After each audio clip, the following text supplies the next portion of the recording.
Racing to the 2025 Kentucky Oaks, and this time let's go to Tampa Bay Downs for the Suncoast Stakes on Saturday. All part of a big day of racing that does include the Sam F. Davis. Now the Suncoast Stakes is for 3-year-old fillies. It's going to be race number 9 on Saturday, February the 8th. It is the big game weekend, 1 mile and 40 yards at Tampa Bay Downs on Saturday. We've got a couple of stakes winners in this field. Let's take a look at the 8-horse field that has been drawn, led by De Lorraine, an allowance win at Tampa Bay last time out. The Gasparilla Stakes winner in Dancing Magic, Italian Soiree, Flavian Prat gonna ride, and a winner at the fairgrounds last time out, Her Laugh, the Untapable Stakes winner, ships in. Junta, a debut winner at Tampa on 12/24. La Cara, the Pocahontas Stakes winner at Churchill Downs. Queen in the Deck, a maiden winner at Tampa. And Chloe, an impressive winner at Gulfstream Park. That was on January 8th. She's going to ship over to Tampa. So we've got a couple of stakes winners in Dancing Magic, Her Laugh, and La Cara. We've also got a recent allowance waste winner. Should be a good field on Saturday. And I think we're going to get some nice prices that have a chance to come in the money here. Starting off with a couple of horses, I want to take a look at their recent race replays. But I do think some of the Tampa Bay horses, the local connections, do have a shot in this race. But let's start off with Her Laugh, a win at Churchill Downs in her debut win. She picked up the win. And what I like about this race, it was at Churchill Downs. Her Laugh picking up the win, and a hard-fought win in that race for Her Laugh. Then she goes down to the fairgrounds, runs in a stakes race, the Untapable Stakes. Her Laugh picking up the win. Now she's got 2 starts, 2 wins, and both of those wins at 2 different tracks. The Tampa Bay race will be her 3rd racetrack in 3 career starts. She did scratch out of a stakes race at Oaklawn Park last week. Her Laugh, most likely the favorite here at Tampa Bay in the Suncoast Stakes. Now, La Cara picked up a maiden win. I like a fact about her. She's got 6 starts. She's been getting her reps in. She did break her maiden at Saratoga, and she did it at a demanding distance. La Cara getting that win at Saratoga. Then she's ran at some different distances since then.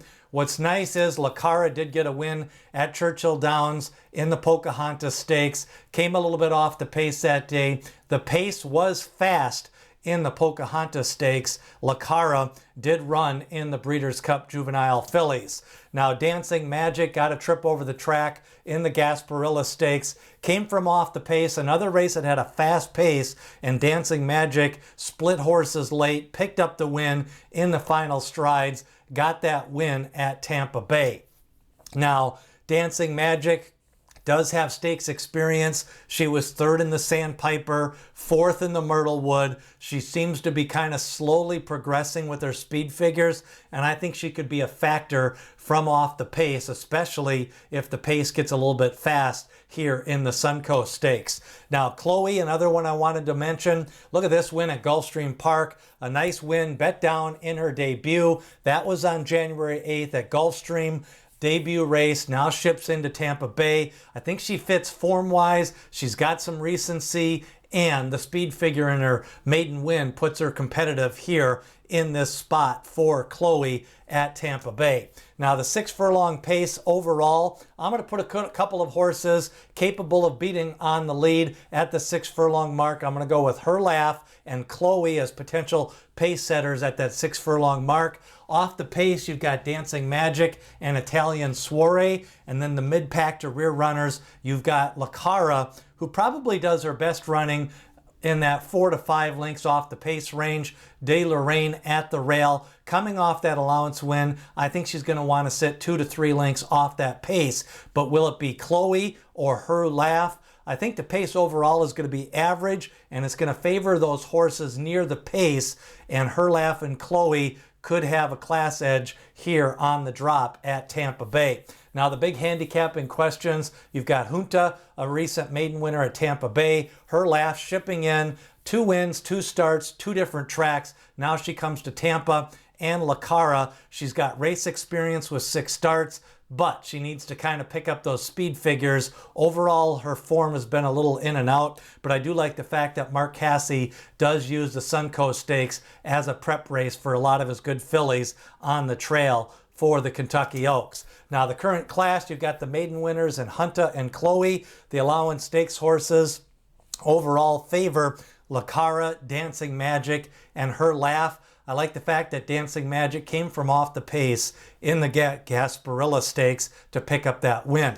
My top selection, I'm again going to go with a little bit of an upset here in this Suncoast Stakes. I'm going to go with Chloe. I liked her maiden win at Gulfstream Park. She was bet down that day. I like the way she switched strides down mid-stretch, kind of drew off near the wire. Didn't really seem to be totally asked in that race. I'm going to play exact as Chloe over Her Laugh, Lacara, and Dancing Magic here in the Suncoast Stakes. You definitely can make the case for Dancing Magic. I like that last win. She came off the pace. She's definitely going to get some pace to run at here in the Suncoast Stakes. So my top pick is Chloe.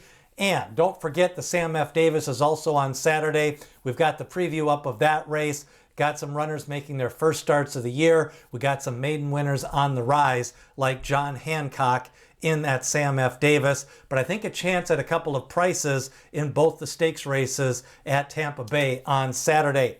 Now the points races continue. We've got the Risen Star and the Rachel Alexandra. They are up next from the fairgrounds. Sunland Derby on February 16th. Then we go back to Oaklawn Park for February 22nd. Free racing picks coming up. We've got picks on Saturday, February 15th in the Risen Star, February 22nd in the Rebel Stakes. And remember, once you sign up, you're good for all the race days, including the Florida Derby, the Kentucky Oaks, the Kentucky Derby, Preakness, and Belmont. So sign up below in the description. You get all the free racing picks and the Triple Crown Prospectus. 2,000 words every Monday. We write up about the 3-year-olds. We've got rankings. Week number 1 rankings were out last week. Week number 2 is coming out on Monday. So find out all about it. We hit you with the latest injury news, where horses are pointing, and the upcoming stakes races in the prospectus. Sign up below. It goes all the way through the Belmont Stakes every Monday. Now remember, comment, like, share, and subscribe to the channel. Keeps the channel going. Smash that like button, leave a comment. Who do you like in the Suncoast Stakes? Do you like the stakes winners in Lacara, or maybe Her Laugh shipping in? Or what about the maiden winner in Chloe? My top selection. That's a look at the Suncoast Stakes, Saturday, February the 8th at Tampa Bay, and also part of a big day of racing. Watch the Sam F. Davis preview. Look for the Risen Star preview up next. But it's a big day of racing at Tampa Bay. And remember, D. Wayne Lucas always says, people have opinions, horses have the facts.